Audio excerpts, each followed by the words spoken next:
The only thing tying the two films I'm looking at today are that they're both horror movies and they've both premiered recently on Shudder. That's about it. One is a Dutch folk horror, the other is an ode to the passion and torture of artistry from the younger brother of Rob Zombie. Not that this is a competition, but guess which one I dug the most.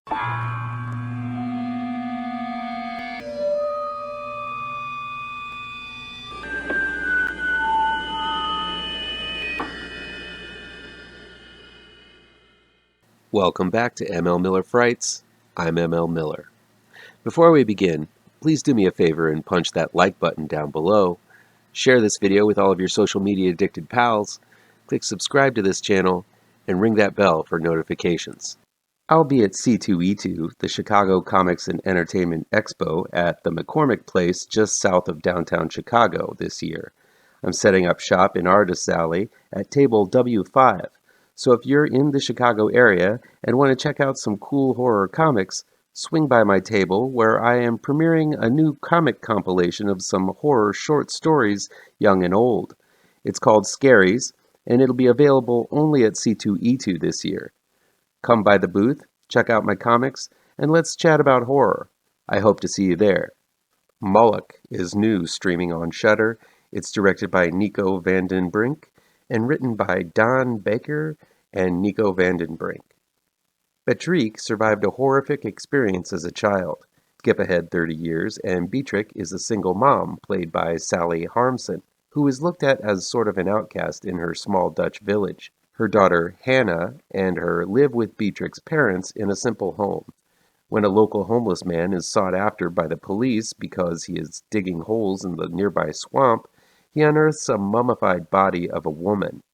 A science team, led by a biologist named Jonas, played by Alexandre William, discovers there is more than one corpse in the swamp, and all of them have slit throats. This all leads back to an age-old curse and a dark history that ties Beatrix to an ancient deity worshipped in the small Netherlands village known as MOLOCH.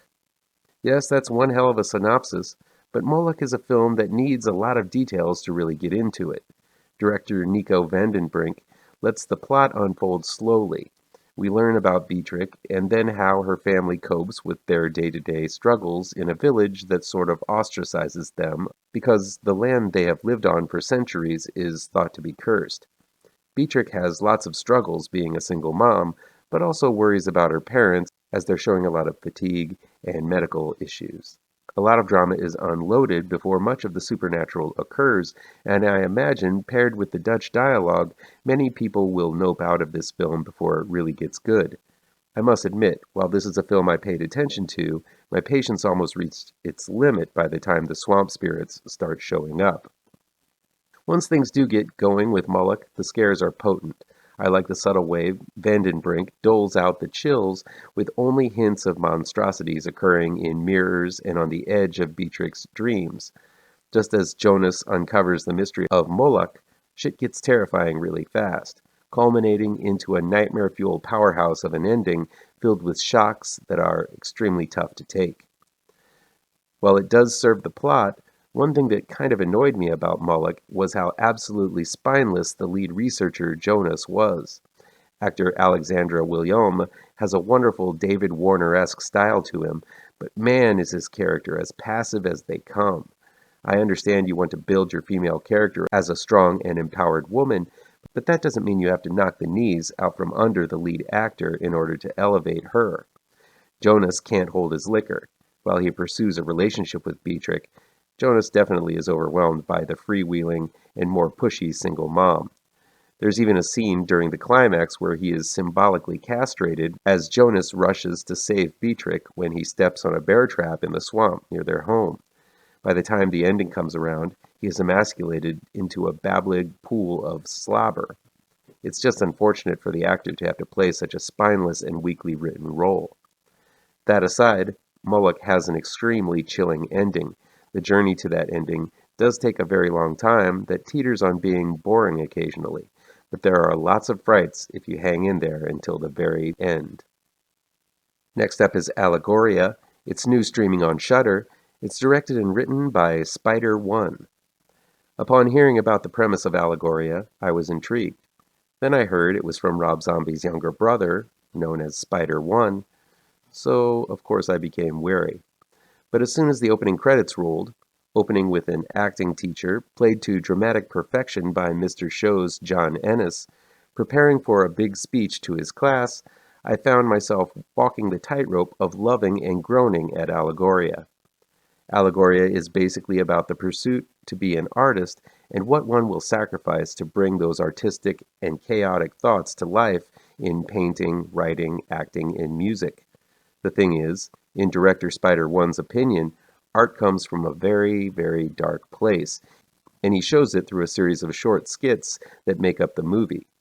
Now, on their own, I don't know if any of these segments would work at being entertaining, but for some reason, seeing the subtle way Spider-1 interconnects the various acts of Allegoria endeared me to the film, with the careful way the film is put together in order to tell an interesting overall story. A character from one segment is referenced in another. One end of a phone call is played out, then later we see the other end play out in another segment. The music used in one segment is referenced to in a later segment. Allegoria kind of works like an orchestra.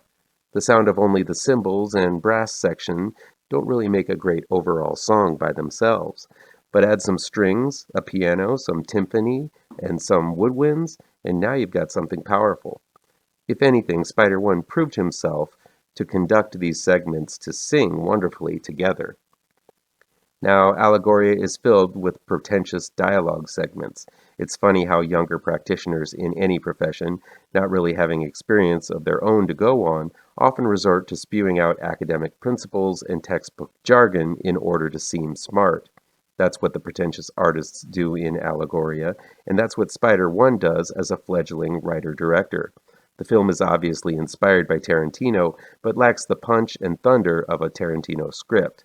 So long rants about 6 chords that can summon evil or specific acting methods feel like someone reading straight off of Wikipedia rather than stimulating conversation. While these talky scenes are often punctuated by some powerfully horrific imagery, the diatribes cause my eyes to roll numerous times. One thing I have to note is that Spider-1's script and direction seems much more focused than his older brother Rob Zombie's films have been lately.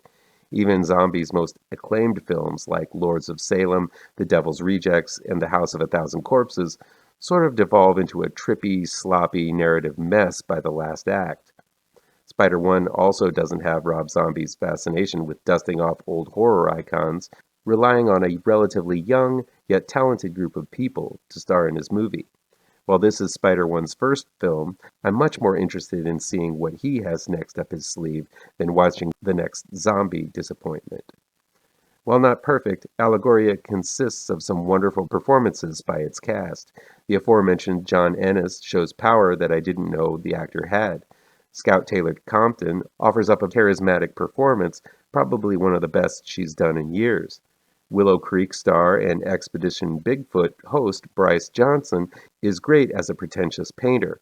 And the final segment with Kersey Fox and Josephine Chang introduced me to 2 new interesting actors I need to see more of. While Allegoria works as a whole, it does have some blunders in some of the segments. I wasn't thrilled with the segment where the writer's creation comes to life to demand a rewrite. And again, some of the speechifying should have been nipped. But just when I got too annoyed with the pretentiousness, Spider-1 introduces Big Baby, a slasher who seeks out his past babysitters as an adult, yet wears a baby costume while chasing and murdering them. In the end, by the time the credits rolled, I felt I had been made privy to a vibrant new voice in horror with Spider-1. Sure, it's not perfect, but Allegoria showed me the director has a whole lot of potential.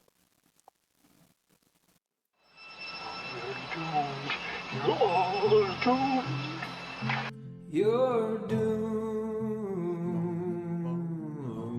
to live the life you're meant to be,